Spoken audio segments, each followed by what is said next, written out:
तो चलिए अब सीते हैं फ़ातिमा की ईद के ड्रेस की कमीज़।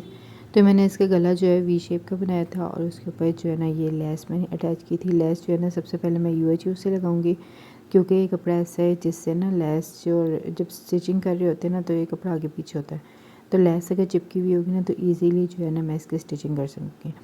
तो पहले मैंने अच्छे तरीके से ग्लू के साथ लेस लगा लिया, फिर उसको एक दफ़ा प्रेस कर लिया और फिर उसके बाद जो है ना मैं अब इसकी सिलाई करूँगी। तो अब ये बैक साइड का मैंने गला बनाया हुआ था और इसकी जो है वो एक सिलाई लगाने वाली रह गई थी, फाइनल सिलाई जो होती है वो।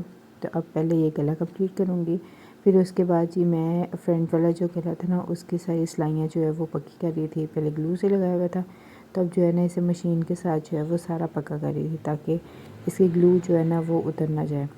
जहाँ जहाँ पे जो जो सिलाई लगानी थी वो सारी मैंने लगा ली है। और फिर उसके बाद ये दोनों कंधों की आपस में सिलाई लगाएंगे और ये कंधे जोड़ेंगे।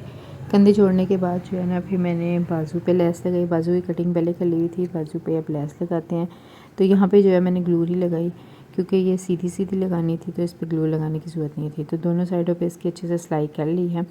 फिर उसके बाद जो है ना मैंने दोनों बाजू इसके साथ अटैच किए। फिर उसके बाद ये फिटिंग की मार्किंग लगाई हुई है, तो अब फिटिंग की सिलाई सारी कर लेते हैं। फिटिंग की सिलाई करने के बाद जो है ना मैंने इसके चाक दामन बनाए, चाक भी बना लिए हैं, दामन भी बना लिए हैं। फिर उसके बाद ये भी इसके चाक दामन पे जो लेस लगानी है ना इसको भी पहले जो है मैं ग्लू से अटैच कर लूँगी, क्योंकि इसमें भी थोड़ा सा जो है ना वो शेप है। तो जो प्लेन लेस है वो तो मैं सीधी लगा लेती हूँ, लेकिन जहाँ पे इसको कर्व करना है, शेप थोड़ी देनी है ना, तो उसको जो है मैं UHU से लगाती हूँ।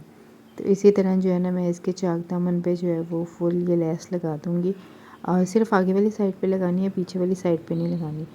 तो अब मैंने इसके इस साइड पे भी लगा दी है और अब ये लगाते हैं जी दूसरी साइड पे। फिर इसकी जो है वो सिलाई करेंगे। जब ये लेस लग जाएगी अच्छे से, पहले इसको मैं प्रेस करूँगी, फिर उसके बाद जो है ना ये सारी की जो है ना मैं सिलाई करके इसको पक्का कर लूँगी। तब ये सिलाई हो गई थी, तो अब इसके सेंटर में ये मैंने लगाने थे सितारे। तो ये सितारे भी जो है ना मैं UHU से लगाऊंगी। ये सितारे मैंने कमीज़ के आगे लगाने थे और साथ में बाजुओं पे लगाने थे। तो ये कमीज़ के आगे जो है ये सारे लगे हैं, अगली साइड पे पिछली साइड पे नहीं लगाने, सिर्फ अगली साइड पे लगाने हैं। तो ये ग्लू के साथ जो है ना ये चिपक गए हैं। फिर उसके बाद अब इसके लगाते हैं बाजुओं पे। बाजुओं पे भी ऐसे जो है ना मैंने नीचे इसके गत्ता रखा हुआ है ताकि ये वाला जो निशान है ना ग्लू का ये नीचे ना लगे। तो इस तरह हम ये सारे बाजुओं पे भी लगा लेते हैं, बाजुओं की दोनों साइडों पे लगाए आगे और पीछे।